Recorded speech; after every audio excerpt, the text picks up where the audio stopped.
pananampalataya. Kasi minsan, may mga pagkakataon sa buhay natin na parang pinepeke ba natin, yung parang hindi natin masyadong binibigyan ng pansin yung sarili nating paglago, na maraming nasa church that they grow old but they don't grow up. No, parang meron silang artificial height na parang basta mahalaga sa kanila yung appearance of growth nandoon, pero yung authenticity ng paglago wala. Na kailangan nun nating ma-remind ang ating mga sarili na pwedeng mapeke natin ang paglago natin on the outside, pero si Lord alam niya ang nangyayari sa atin on the inside. Hindi porket bihis na bihis tayo, finesse na finesse tayo on the outside, hindi alam ng Lord ang mga struggle natin from within. Hindi porket hinahangaan tayo o nalagay tayo sa isang poster o nalagay tayo sa isang tarpaulin o billboard sa EDSA, ibig sabihin hindi alam ng Lord ang mga struggle na pinagdadaanan natin, sapagkat pwede nating i-fake ang edad natin, ang akto natin, ang pananalita natin na it seems like parang we are old enough to ride this I'm old enough to drive, or I'm old enough to get married. Pero you may be old enough to drive or get married, pero you may not be mature enough to handle yung mga struggle na pinagdadaanan. And very important itong subject na ito sa akin, because sabi nga ng scripture, nalulugod at nag-glorify natin ang Panginoon kapag tayo ay nagbubunga. Na oo, may mga difficulty sa buhay natin, pero minsan inaalaw ng Lord na hindi tanggalin yung mga difficulty na yon, kasi gusto ng Lord na i-promote tayo. And minsan, pag may mga struggle tayo, lagi nating binibintang sa kaawayan. May ginawa na naman ng kaaway para pigilan ako. And that is true. Minsan talaga pag sumusunod ka, may mga resistance mula sa kaaway para ikaw ay ihinto o hindi ihinto ka dun sa plano ng Panginoon sa buhay mo. Pero hindi lahat ng difficulty is the enemy trying to stop you, because sometimes may mga difficulty na gusto ng Diyos na i-promote ka. Kasi ang pruning, it will increase your fruitfulness. Na mapapansin nyo minsan kapag ikaw ay nag-i-involve na sa Panginoon, tsaka ka magkakaroon ng struggle, mawawalan ka sa trabaho. Naranasan nyo ba yan? Lagay nyo nga po sa comment section. And by the way, kung kakarating nyo lang, welcome po sa inyo. Magtutulungan tayo ngayon na tapusin, or if not, tulungan nyo ako with this message kung anong mga inputs ninyo regarding sa binibigay ng Lord sa akin so far. No? So, minsan, binigay mo na yung sarili mo sa Panginoon, nagbigay ka na nga, katulad ng sinabi ng iba, pero parang nalugi ka pa rin sa negosyo mo. Because uncomfortable sa atin yung season of loss. Ayaw natin na nawawalan. Ayaw natin na naka-cut off tayo. Ayaw natin na may mga ginugupit ang Panginoon sa atin. Pero, kapag may ginupit ang Panginoon sa atin, it means growth. No? It means increase of fruitfulness. So, pasensya na kayo kung nire-recap ko sa inyo yung pinag-usapan para magkaroon kayo ng context dun sa bagay na pag-uusapan natin ngayon, na may mga pruning for promotion. Hindi tayo pinuprune o ginugupit ng Panginoon para may tanggalin sa atin, kundi pinuprune tayo ng Panginoon para iangat tayo, okay, sa promotion. Sabihin nyo nga sa chat, promotion. Amen? O shoutout ulit kay Thambol ni Vince, kay Kuya Obets, kay Ate Joy, no? Kasi ang pruning training yan, hindi yan punishment. Hindi porket may difficulty, punishment. Minsan may mga difficulty kasi training. Hindi lahat ng iniyakan natin punishment. May mga pag-iyak tayo na inalaw ng Lord para mapabuti tayo. Katulad ng injection. Kaya kayo na-injectionan, hindi para parusahan ka, kundi para iligtas ka sa mas matinding kapahamakan. So kapag nagdi-desire tayo ng skyscraper destiny, kapag nagdi-desire tayo ng paglago, ng stretch, hindi pwedeng hindi ka masaktan. Hindi pwedeng hindi ka magkaroon ng stretch mark. Binanggit ko nga kahapon. Na hindi pwedeng gusto mo lang yung promotion, hindi ka naman pumapasok. Gusto mo makagraduate, ayaw mo naman mag-aral. Yung mga ganyan. Na minsan talaga i-allow ng Lord na mangyari yun para mas ma-realize natin, no, na talagang may magandang plano ang Panginoon sa atin. Kasi syempre, ang paglilingkod sa Panginoon, hindi yan bed of roses. No? Ang paglilingkod sa Panginoon, hindi yan yung parang naglingkod tayo ngayon, akala natin lahat na ng mangyayari sa buhay natin ay magiging okay, no? At kapag masaya tayo, indikasyon 'yon na nasa kalooban tayo ng Panginoon. Hindi porket masaya tayo, nasa loob tayo ng will ng Lord. Kasi hindi porket nahihirapan ka, wala ka sa kalooban ng Panginoon. Na may mga bagay tayong gusto na hindi gusto ng Lord, and we have to accept that reality. No, naunawaan natin na kailangan nating mag-adapt, no, dun sa mga stages and mga season. Kung i-allow ng Lord na ikaw ay dumaan sa ganitong pagkakataon, dumaan ka sa mga struggle, amen, kailangan mo magtiwala sa Panginoon. So dito na papasok ngayon yung sinasabi kong nabanggit ko kahapon na parang sa aking pakiramdam, parang sa aking pakiramdam hanggang kagabi, iniisip ko hanggang kaninang umaga, patuloy na nire-reveal ang Lord sa akin na napilitan ako maglabas ng notebook at ng laptop para isulat yung lahat ng nire-reveal ng Lord sa akin personally, because may nabanggit ako yesterday na sabi ko nga, what if may mga pinagdadaanan tayo sa buhay natin na akala nating season, pero ang totoo cycle pala. And I don't want to magnify this subject bigger than it is kasi yung konsepto naman nito hindi na bago. Luma na yan, no? Luma na yan na posibleng inaakala natin na yung mga season of difficulty, season lang. Na parang after 20 years of being in a season of difficulty, sabi mo, Lord, kailan ba matatapos? Pero what if hindi talaga siya matatapos kung hindi mo gugustuhin tapusin? Kasi nga hindi siya season, kundi cycle siya, pattern siya sa buhay natin. And kanina, parang ini-impress ba ng Lord sa akin na I think this message deserves sabihin na nating hiwalay, no? Because we have to unpack that reality. Kasi yesterday, dinaanan lang natin, no? Pero today, gusto ko lang siyang i-unpack ng konti para mas maunawaan natin yung gustong sabihin ng Panginoon sa atin. And siguro yung gusto ko ring i-explain na maaaring hindi ko na-explain at nabigyan ng justice, ano, doon. Na kasi ganito, ano, may mga bagay sa buhay natin ng mga patterns, no. May mga good pattern, may mga bad pattern, may mga unhealthy cycle, may mga healthy cycle. Ang kaibahan lang yung pattern kasi pwedeng maulit 'yan, no. Pwede mong kopyahin 'yan over and over again, no. Lahat tayo may mga posibleng meron kang behavioral pattern, no. Meron kang reaction pattern. Yung ano ba pag nagulat ka, napapamura ka. Biro lang. Okay, may mga reaction pattern, may mga thinking pattern tayo.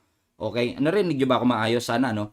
Narinig niyo ako maayos, no? May mga thinking pattern tayo, yung paraan ng pag-iisip natin, na kapag itong pattern na to, okay, ay hindi nasunod. Let's say, ang pattern is 2, 4, 6, 8, at hindi yun yung naging 2, 4, 6, 7, ang tawag natin doon disorder. No? Kasi hindi ka sumunod doon sa pattern. So, para ka nagkakaroon ng disorder. Kung maganda ang plano ng Panginoon sa atin, hindi po pwede na na meron tayong unhealthy patterns kasi hindi yan makakatulong para makapag-soar high tayo o talagang tumaas yung lipad natin. Kasi katulad ng eagle, 'di ba? Ang eagle komportable yan sa high altitude. Komportable yan sa mataas na lugar, no? Kaya nga ang mga eagle, 'di ba? Kala mo kaibigan ko talaga eagle, no? Pag makapag-describe ako, no? Okay, yung mga eagle talagang sabi nga nila, no, sumasalubong talaga yan sa sa bagyo. At kapag ikaw ay eagle na nasa taas, meron kang perspective, no? And tayo ganun din. In fact, may binabasa nga ako article a few days ago, sabi doon parang ang mga eagle, meron silang nest din, katulad ng ibang ibon, pero yung mga nest nila nasa matataas na lugar. Okay? Pero kahit na nasa taas na lugar yun, at sila'y nagkaanak, ano ba tawag sa anak ng eagle? Gold eagle joke. Ano ano ba ang tawag sa anak ng eagle? Eaglet ba? I don't know kung eaglet tawag nila doon, di ba? Sige, tawagin na nating eaglet. Lagay niyo sa chat kung tama o mali ako, ha.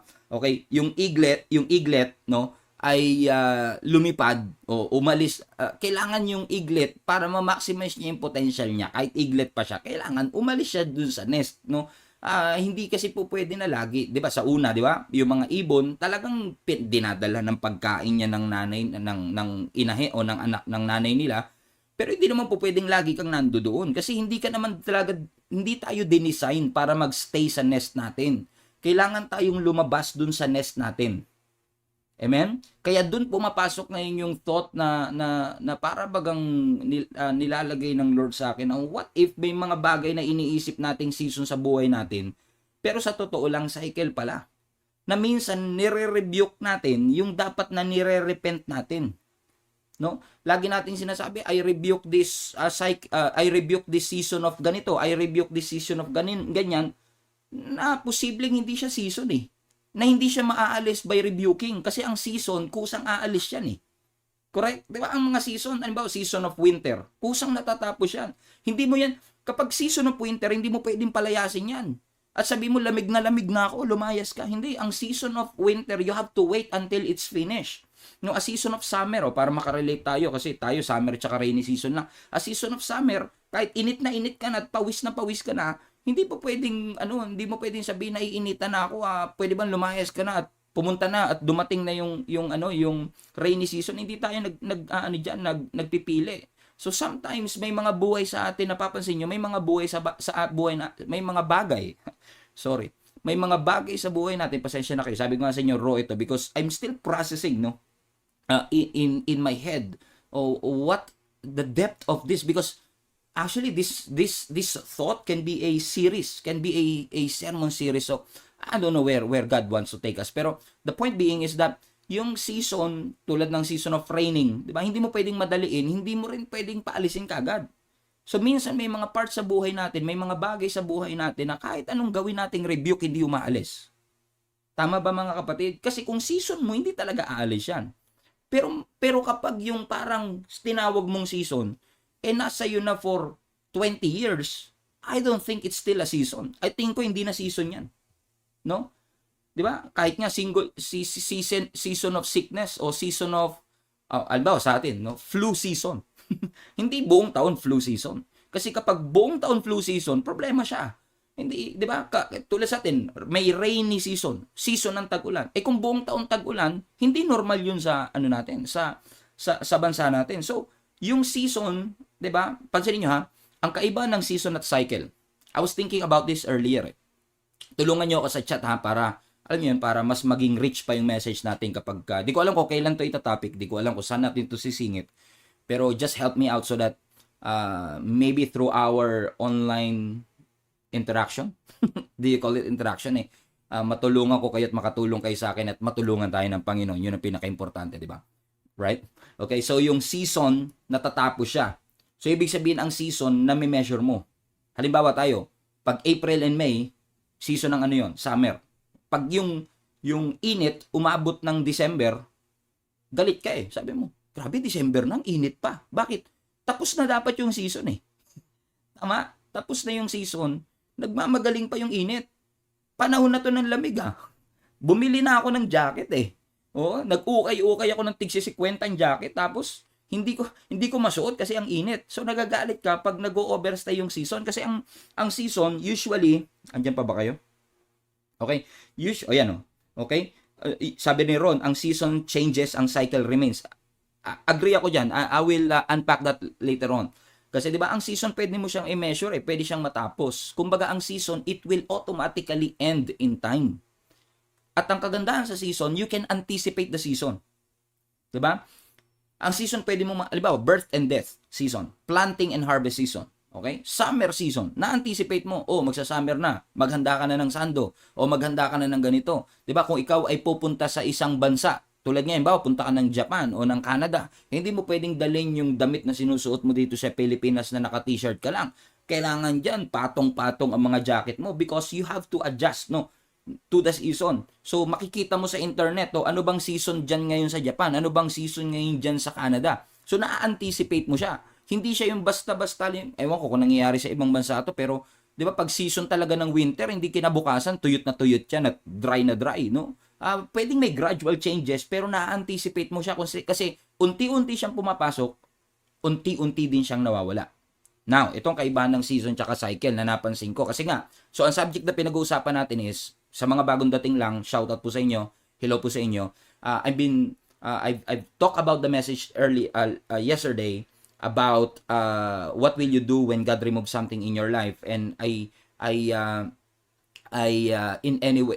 in some ways slip that idea na paano kung may mga bagay na akala mong season sa buhay mo pero ang totoo cycle pala. So yun yung ina-unpack ko ngayon, para mas mabigyan natin ng konting hustisya at mabigyan natin ng konting explanation, kasi minsan pag binanggit mo lang siya as ganyan, parang mahirap na may mga bagay sa buhay nating nire-rebuke natin pero ang totoo dapat yan inire-repent, no? So ito ang kaibahan ng season tsaka ng cycle. Tama si Ron. Ang sabi ni Ron, yung season nagbabago, yung cycle nananatili. Agree ako dyan. Kasi nga ang season anticipated. Tayo, we are commanded in a way, kahit hindi tayo kinumand, we have to live within the season. Okay? We have to prepare for the season. We have to adapt for the season. We have to get used of the season. Everybody say get used. Okay? Sa season, you have to get used of it. Sa cycle, you have to get out of it. Pag mali yung cycle, hindi mo pwedeng makasanayan. Kasi what was supposed to be what used to be the season of your life will become a cycle of your life kapag hindi ka lumabas. So yun yung problema. Hindi ka lumabas kasi akala mo season pa. Pero ang totoo, cycle na pala. Kasi ang season, hindi mo mahihinto. Okay? You cannot stop season from happening. Correct me if I'm wrong with this thought. You cannot stop seasons from happening, but you can stop cycles from happening. No? Hindi mo mapapahinto ang season kung kailan siya darating. Minsan konting late, minsan konting advance, pero matatapos yan. Pero yung cycle, pwede mong ihinto. Amen? And when I say cycle, syempre, ang pinag-uusapan natin, yung mga bad cycle. Kasi sabi ko nga kanina, may mga healthy cycle, may mga bad cycle. Ang mga healthy cycle nakakatulong, ang mga bad cycle nakakasama. So pagdating sa similarities, syempre, ang season at cycle, parehong may change yan, may pagbabago yan. Nabanggit na rin natin kanina yan. So unfortunately, many Christians are still struggling with this idea, Lord, kailan mo ba tatapusin yung season na ito? Yung bang hirap na hirap ka na sa buhay. Lord, tanggalin mo na yung season. Lord, tanggalin mo na yung season. Pero sabi naman ng Lord, hindi, wag mo akong antayin. Ikaw ang dapat magdesisyon to get out of that cycle. Hindi na siya season eh. Cycle na siya sa buhay mo na kailangan mong lumaya. Di ba may mga pagkakataon sa buhay natin na hindi na natin namalayan? Okay, I don't want you to miss this. May mga pagkakataon sa buhay natin na hindi na natin agad namalayan. Teka lang, paano ako napunta dito? Di ba? Hindi season yun. Cycle yun. Di ba? Kasi tayo may mga physical and spiritual cycles tayo. Again, may bad and good cycles. Pero may mga pagkakataon na paano ako nabaon ng ganito? Paano ako napunta sa ganito? Anong tawag dun? Di ba? Cycle. Hindi yun season. No, may mga season of difficulty, may mga cycle of difficulty. Kasi pwedeng nakasanayan natin. Let me repeat. Hindi tayo inutusan ng Lord to get used of the cycle. We have to get used of the season. But we have to get out of the cycle. Magkaiba po yun. Amen? So, we will wait for the season to end. Pero yung cycle, kailangan lumabas ka. Kailangan lumaya ka. Agree ba kayo doon, mga kapatid? Amen? Kasi gusto ng Lord maging malaya tayo. O again, hindi ka lalago pang hindi ka malaya eh. Gusto ng Lord lumaya tayo. At ang freedom na ino-offer ng Panginoon, may responsibility kasama yan. Responsibility is one thing to be free. It's another thing to keep that freedom. No, kasi una, yung freedom natin as a Christian, binigay na ng Lord sa atin yan 2,000 years ago when He died on the cross for our sin. Correct? Diba? Si Jesus namatay na para sa kapakanan nating lahat. Ibinigay niya yung kanyang bugtong na anak. Dumanak ang kanyang dugo. Naghirap siya, namatay siya, nilibing at muling nabuhay para ihatid ang freedom. Okay? Which goes to show that freedom is not cheap. It's free, but it's not cheap. Free nating nakuha, pero hindi cheap. Unfortunately, maraming Christians pa rin hanggang ngayon saved but bound. Posibleng ligtas. Pero marami paling mga bagay na tumatali sa kanila na inaakala nilang season. Kaya hindi lumalaya eh. Kasi akala mo season eh. Pero ang totoo, cycle pala. Amen lang kayo dyan ha? Andyan pa ba kayo? Okay, buhay pa. Okay, good. Amen? Amen? Akala mo, asan na ba tayo? Akala mo season, pero cycle pala. Okay, tignan nyo to. I was reading the book of Genesis kanina. Well, sabi lang na, parang in-impress lang ni Lord sa akin na tignan mo yung nangyari sa mga Israelites, no? Kung paano sila naalipin. Kasi parang may lesson dyan eh. Kasi hindi naman sila originally alipin eh. Di ba? Malaya sila eh. Di ba? Under their own, alam yun, parang nagkaroon lang ng taggutom eh. So, ibig sabihin, nagkaroon sila ng need. So, nung nagkaroon ng taggutom, si Joseph, na nandun sa Egypt at that time, 'di ba? Siya yung parang ginamit ng Lord na in essence deliverer eh. Kasi siya yung nagligtas sa nation of Israel sa taggutom. Kasi parang in essence buong mundo o known world at that point, buong known world at that point ay may famine na severe. Wala silang makain. Saan ang pagkain ngayon meron? Sa Egypt. So, ginawa ng mga Israelites, pumunta sila ngayon doon sa Egypt. Nagpakilala ngayon si Joseph. Syempre kababayan niya, hindi lang kababayan, kamag-anak niya, pinatuloy ngayon ng mga Egyptian dahil malakas si Joseph. Influential si Joseph. Kaya, kumbaga, parang okay, dahil influential si Joseph, tinanggap ngayon yung buong bansa. O, dito na nagkaroon ng problema. Hindi ko sinasabing problema yun kasi salvation ng Lord sa kanila yun eh. Pagliligtas ng Panginoon yun sa kanila sa kamatayan. Okay? Ang kagandahan pa nito, dahil si Joseph ay second in command, parang vice president yan eh, nung Egypt at that time. Talagang hindi nga nakilala na ng mga kapatid niya siguro dahil sa eyeliner, kasi Egyptian, di ba? May eyeliner. Ang kapal siguro ng eyeliner and all, no? Biro lang. Okay? Di nakilala. Talagang pre-nomote eh. Ang ganda ng favor ng Lord sa kanya, from pit to palace, talagang pre-nomote sila ng Panginoon. So tapos, yung pala, ang purpose ng Lord, sabi nga ni Joseph, you meant it for harm, but God intended it for good. Yung pala ang purpose ng Lord para iligtas sila dun sa severe na tagutom. At dahil si Joseph ay vice president ng Egypt, yung favor kay Joseph namana ng buong nation of Israel. Namana ng kanyang kamag-anak rather. So ngayon, ang mga Israelites, free living pa rin ha. Hindi sila alipin dito. Malaya pa rin sila. At hindi lang sila malaya, favored sila. Kasi may prosperity sila, may abundance sila. Pinatira sila sa Goshen, kung maalala ninyo. Eh yung Goshen at that time, parang ano yan, napakayam. Kumbaga pagka dyan ka tumira, parang ano ba yan ha?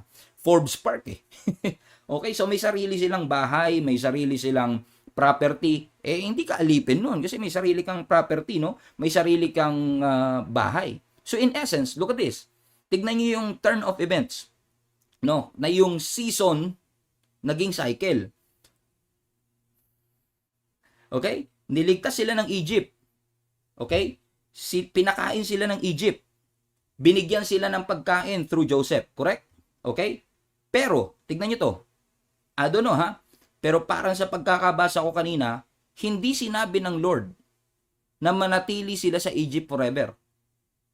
Okay? Pinapunta siguro sila doon for a season of famine, but they were never meant to stay there. Isn't it? So parang in essence ha, they had an opportunity to return sa kanilang bansa, but they chose to stay. Bakit? Kasi sa Goshen, libre lahat. Tignan nyo to ha. Libre, yun yung naging yun yung naging package. Libre, pero yung libre umalipin sa kanila in the end eh. No? We all know the story. Kaya ingat kayo sa mga free items. Kasi yung free, hindi lahat ng free naghahatid ng freedom. May mga free na naghahatid ng bondage. Palagay niyo, is this a good message? I think so. Talagang parang dinidil na. Okay. So ibig sabihin yung Goshen, they have a lot of free items, 'di ba? Pinakain sila, pinatira sila, may sarili silang properties and all of that. So tignan niyo to. And then years later, namatay si Joseph, nagkaroon ng bagong government. No? Hindi kilala nitong bagong government o ng bagong pharaoh itong si Joseph.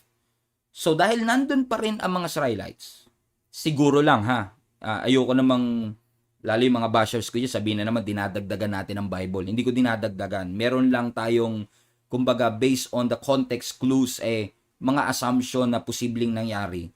Na posible na dahil libre yung pagkain, siguro nagstay sila doon. O posibleng na prolong din siguro talaga yung season of famine. Kasi di ba kaya sila nandun dahil season of famine. Pero ano nangyari? Imbis na dapat manatili silang malaya, inalipin sila ngayon ng mga Egyptians. So ano nangyari? What used to feed them, enslaved them. Yung Egypt na nagpakain sa kanila, yun din ang umalipin sa kanila. Kaya mag-ingat tayo mga kapatid, hindi porket pinapakain ka, walang balak alipinin ka. Kaya nga 'di ba si Satan, ang ina-advertise niyan kasiyahan, pero ang ending kamatayan. Kasi nga papaligayahin ka. This is a good picture mga kapatid of what Satan's tactic is. Napapainan ka niya no? Kung ano yung gusto mo, kung ano yung kailangan mo, magugulat ka na lang, no? Okay, ano lang to. Tignan nyo. Kasi lahat ng addiction nagsimula sa ano yan eh. I need this. Kailangan ko to ngayon. Baka isa lang, pang stress reliever lang. Kailangan ko ito, biological needs ko ito. 'Di ba? May mga ganyan tayo, no? Kailangan ko ito, pero yung kailangan ko pag naging addiction, nagiging gusto ko na eh. No? Parang inano mo lang no na kailangan season lang to, parang unjustified need, 'di ba? Parang kailangan ko to, pero ang totoo, nakasanayan mo na addict ka na ngayon. Siguro dahil nakasanayan, tignan niyo to ha. Siguro dahil nakasanayan na nila sa Egypt. Again, this is a raw message siya, kaya pagpasensyahan nyo na kung may mga flaws pa ito. Pero siguro nakasanayan nila nakasanayan na ng mga Israelite yung Egypt na hindi nila napansin na inaalipin na pala sila. Hindi nila napansin yung unti-unting pagbabakod sa kanila ng Egypt. Di ba nangyayari sa atin yan minsan?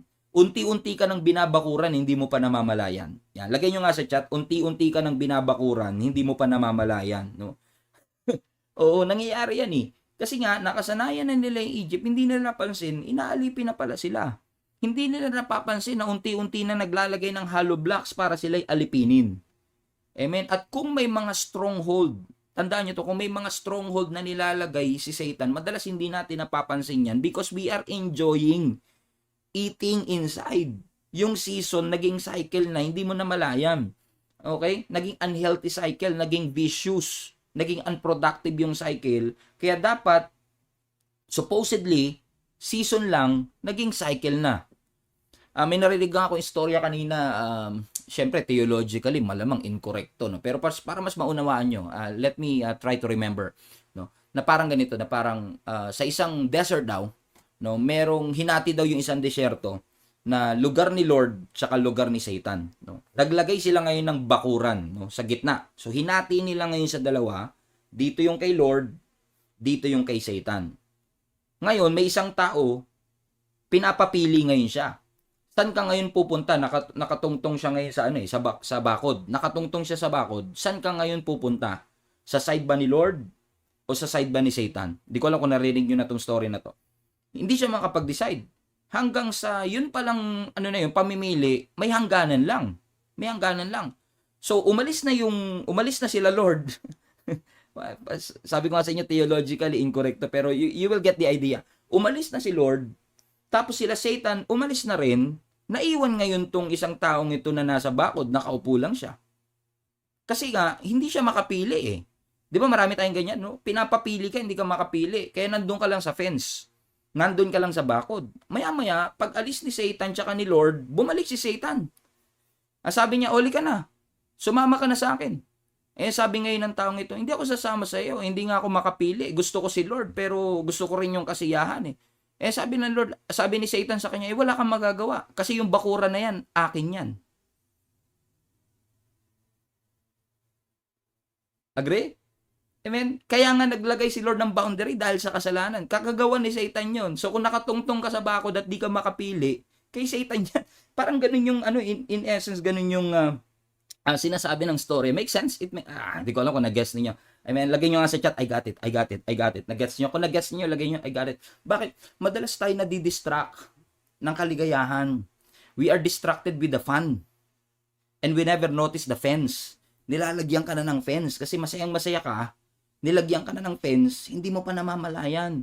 Kala mo nasa season ka ng fun, season ng kalayaan, season na, yung mga Israelites siguro, di ba, they had the choice to go back nung natapos na yung famine, but they stayed, di ba? Kasi nga lahat free items, pero hindi lahat ng free items, nakakapagpalaya. May mga free items na ipinapain sa'yo para ikaw ay alipinin.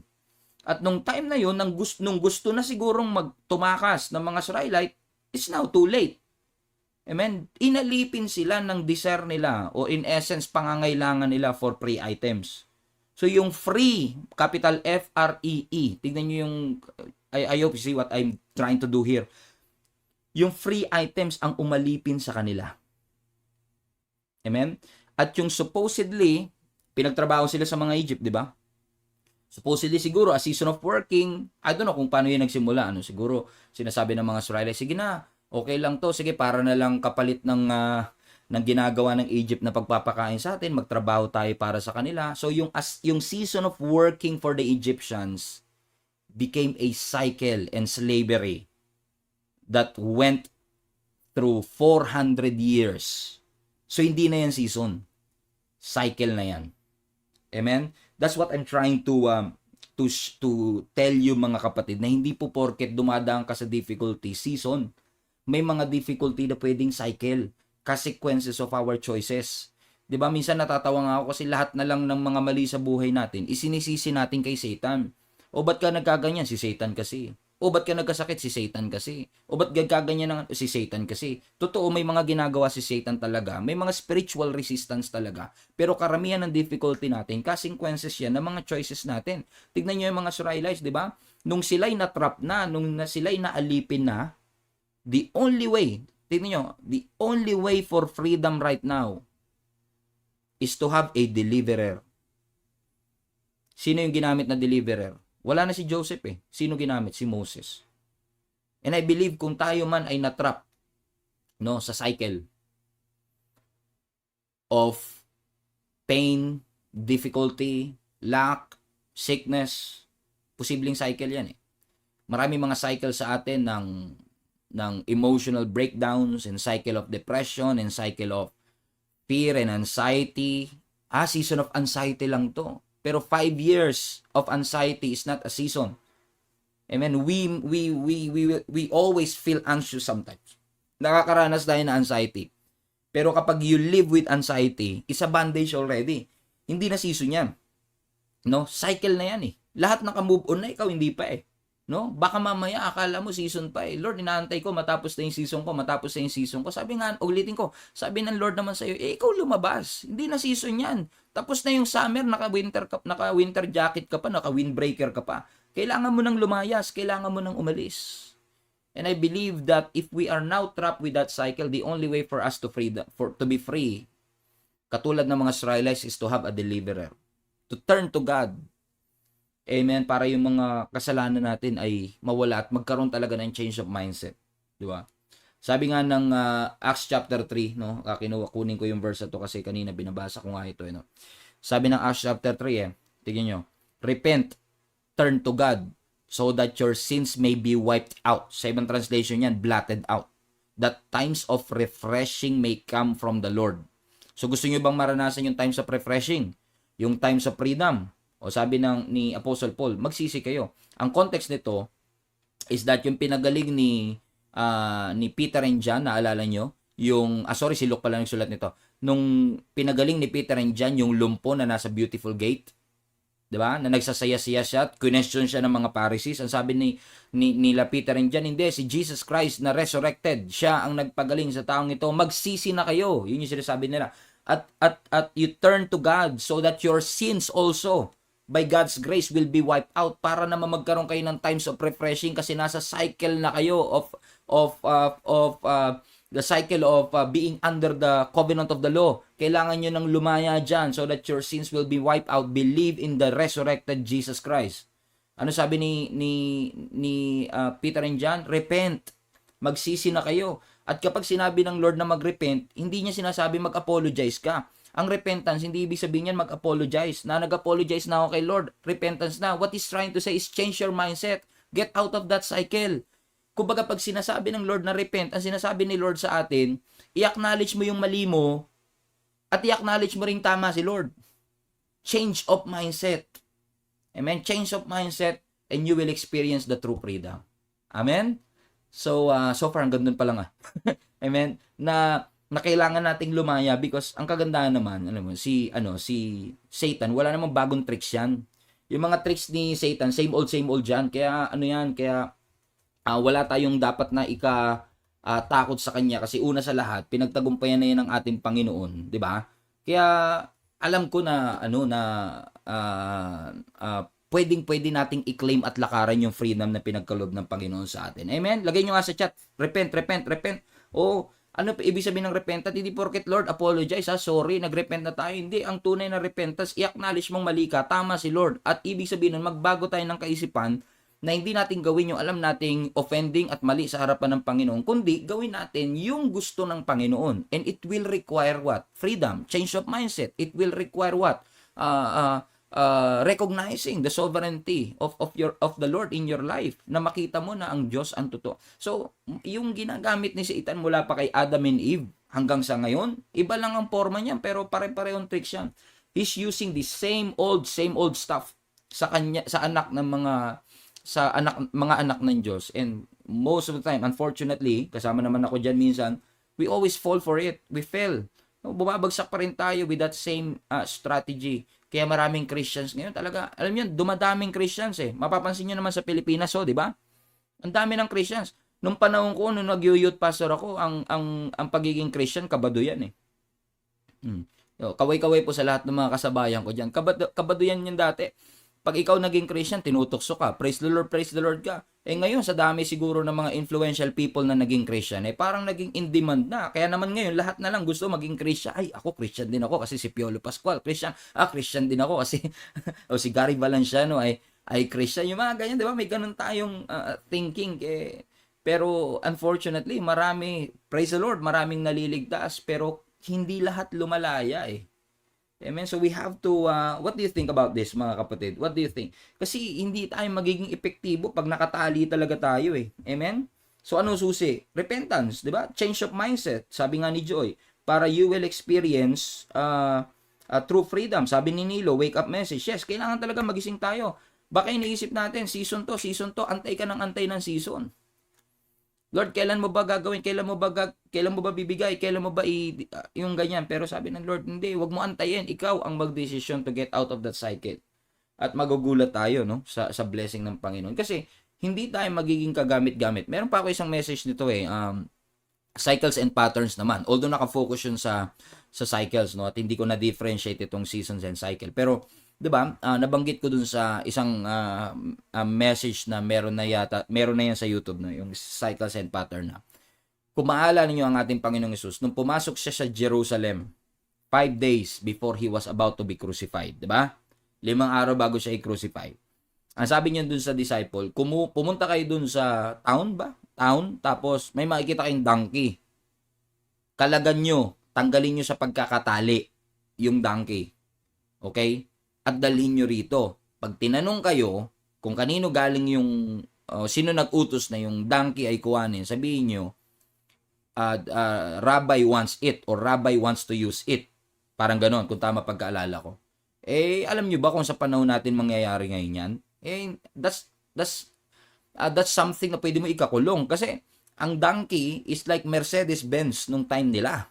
Yun ang mode of transportation. So imagine niyo, sabi ng Lord, pumunta ka dun sa garahe ng kumpare mo.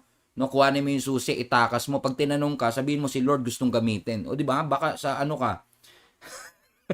Sa ano ba tawag? Bagansya aabutin mo. Di ba? Kulong ka. Amen. Pero sinunod nila, no? Tinanggal nila sa tali. Amen. At yung donkey na yon ang naghatid kay Jesus papasok ng Jerusalem. Amen. So, kung hindi kinalagan yung tali, hindi magagamit. Because God cannot use the untied donkey. Kapag tali ka, kapag ikaw ay trapped, kapag ikaw ay nasa trap ng cycle, hindi ka magiging epektibo. Hindi ka makakalayo. Hindi ka magiging skyscraper. Nakaagalaw ka, but you are not moving forward. You are moving around. So, napakahalaga nun. Kaya nga, di ba sa scripture, hindi sinabi na, okay, you have bitterness, get use of your bitterness. Season yan. Get use of your rage, your anger. Sabi ng Bible, di ba, get rid. Iba yung get used saka get rid. I mean, madalas natin kasi, yung pinapatanggal ng Lord, kinakasanayan natin. Sabi ng Bible, get rid of the bitterness, of the rage, of the anger, of the harsh words, of the slander. Nasa Bible yan eh. Pero tayo, anong ginagawa natin? We are trying to get used. Imbis na get rid, get used. Nakakasanayan natin yung pride. Nakakasanayan natin yung greed, yung lack of self-control, yung rebellion, yung short-tempered, yung pagmumura, yung lust, yung gambling, yung mga ganyan. Sabi ng Lord, hindi ko sinabing ano yan, get used, get rid. Tanggalin niyo yan. O yung lahat ng addiction. Kaya sabi ko nga sa Lord, thank you kasi talagang tinutulungan mo kaming lumago, no, sa aming mga pananampalataya. Amen. So I hope that this message, no, help you in so many ways. Kung may mga questions kayo at may mga additional kayo dun sa mga sinabi ko, just let me know. Amen. And I will try to save this, and kung hindi niyo nasimulan, you watch it again because this is really a message that trying to work on. Maybe you can share your thought about this kasi seasons, we are commanded to live in the season that we are in. Prepare, adapt, no? Get used to it. Pero sa cycle, pinapalayas tayo. Unhealthy cycle, pinapalayas tayo ng Lord. So, hallelujah, praise the Lord. I just want to get out of get this out of my chest, no, para mas maintindihan natin. Sige, let me know your thoughts. I'm gonna read your comments, okay? Okay. Sabi ni Nilo, to be honest, Pastor, lahat ng message nyo para sa akin na I-receive. Si Lord ang bahala dyan, no? Praise the Lord. Amen. May blatter ka na pagkatapos, sabi ni Kuya Owen. Okay, yung sa donkey to, no? Oo nga naman, pag kinuha mo yung donkey, may blatter ka na. Sige, lagay nyo po sa comment section yung questions nila kung may mga questions kayo. We'll try to answer. At pag may nag-question, kaya nyo sagutin nyo rin sa comment section. Kung wala naman, matulog na tayo. Di ba?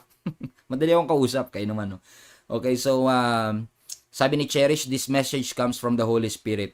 Hindi ko siya masisingit nitong February kasi meron tayong bagong season, pero hopefully in very soon lagay natin to sa mga archives natin para in the future magamit natin, no, para pero wag kayo maingay, kaya nga dito ako sa YouTube nag live para at least hindi marami masyado nakarinig, no, para pag na-preach natin siya medyo hindi pa alam ng iba. Okay. So, praise the Lord. So, does that make sense? I don't know. Does that make sense? I don't know. Parang para sa akin kasi parang, ewan ko, parang ang big deal nung word na yun sa akin din. Parang you can really expound on that thought na binigay ng Lord. So, everything that gives you, I guess this is limitation, is Satan's trap. Possibly, no, na posibleng yung mga napagdadaanan natin is actually a trap. No? Anyway, so ba't kayo nagahaha? Pastor, may ibang topic lang. Ask ko lang po kung kailan po mag-start yung Preachers Academy. O, diyan, napunta na tayo sa announcement. No? Okay, sige. Kung interested po kayo, meron akong gagawing bagong batch ng Preachers Academy. Para lang po ito sa mga gustong i-improve ang kanilang preaching. Hindi skills ng pagtayo sa stage o alam mo yun, skills ng pagiging articulate, yung mga ganyan. Wala tayong alam dyan, no? Pero at least yung mga knowledge that we've learned about rightly dividing the Word of God or interpreting the Scripture based on its context and possibly background, historical context, yung mga ganyan, maybe I could help, no? Ng konti. So, if you are interested, meron na ho tayong gagawing Preachers Academy. Pasensya na wala ng image na yung flash, no? Kasi nga, biglaan naman to. Wala naman sa plano to.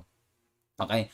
Na Preachers Academy, March 3, March 10, March 17, and 24. Please try nga, check nyo nga uli sa calendar ko, Friday ba yun? Kasi, hindi ako sure. Kasi, basta alam ko Friday yan dapat eh. So, kung hindi man Friday yung 3, 4. Kung hindi man 3, 2. Basta yung Friday. For lahat ng Friday ng March 3, 10, 17, and 24. Online po yun.